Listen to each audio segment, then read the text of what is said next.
Now, before you crumple this letter and hurl it at a wall, as I can just see you doing, I do implore you to hear me out. The young man I'm thinking of has come to your office by mistake. Forgive me for expressing it thus, but he has a finer nature than the law requires. I should think botany or interior design or counselling would be more his line. His parents pushed him into it. I suppose we do such silly things to our children.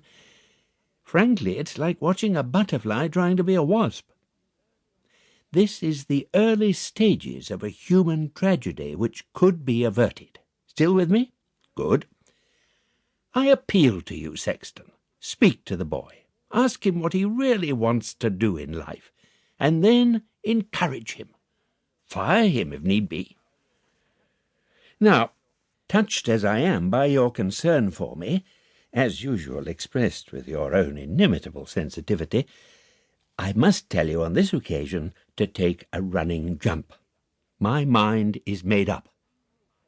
It's my keenly felt inadequacy as a father, coupled with the example of a father's mistake alluded to above, that has led me to forbear all prudence in Catherine's case.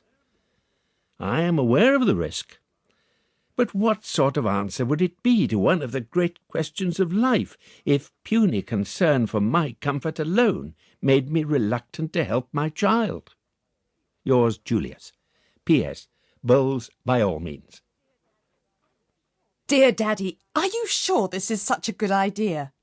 Wasn't there a king once who started giving it away to his daughters before his time? Lear was the name, I think. I mean, look what happened to them. Talk about dysfunctional. You write so eloquently on the subject, and knowing what you're like once you get fired up about some idea, I don't suppose that anything I say will change your mind. There is, however, an important condition that attaches to the scheme from this end.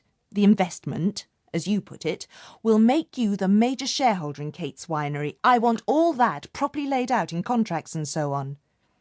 Part ownership of the new vineyard on the other side of the world may not seem like much, but if you've decided to come in on the ground floor, I want to make sure that you see some blue sky on the deal.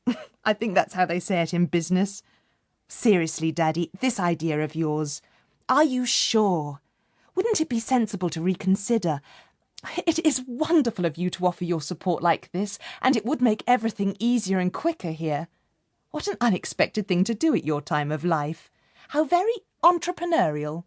Lots and lots of love from us both. Kate. Dear Julius, are you seriously asking me to believe that an attack of soft-focused sentiment brought on through seeing an office boy water a fern, combined with some ill-thought-out guff about being a good father, has caused you to risk the lot? The thing doesn't stand up. By the way, I've never in all these long years crumpled one of your letters. I enjoy your prose. Having said that, let us come to an understanding. You forbear from telling me how to deal with my staff, and I will allow you to throw your life away with no further appeals to your common sense. I've acted in accordance with your instructions, and have raised the total market value of your house as a loan secured on that house to be repaid in full together with the accrued interest 18 months hence. I've also transferred the funds to Kate's Winery Proprietary Limited in Australia. Bloody silly, but there it is. Regards, Sexton. P.S. You were in blistering form last Saturday, but watch out. I have a new set of woods which may cause you a few problems. My dear Sexton, I owe you an explanation. But, by the rights of our friendship, Sexton, let me ask you to read the following with an open mind. Suspend your admirable lawyer's faculty for absorbing a brief at a glance, and read patiently.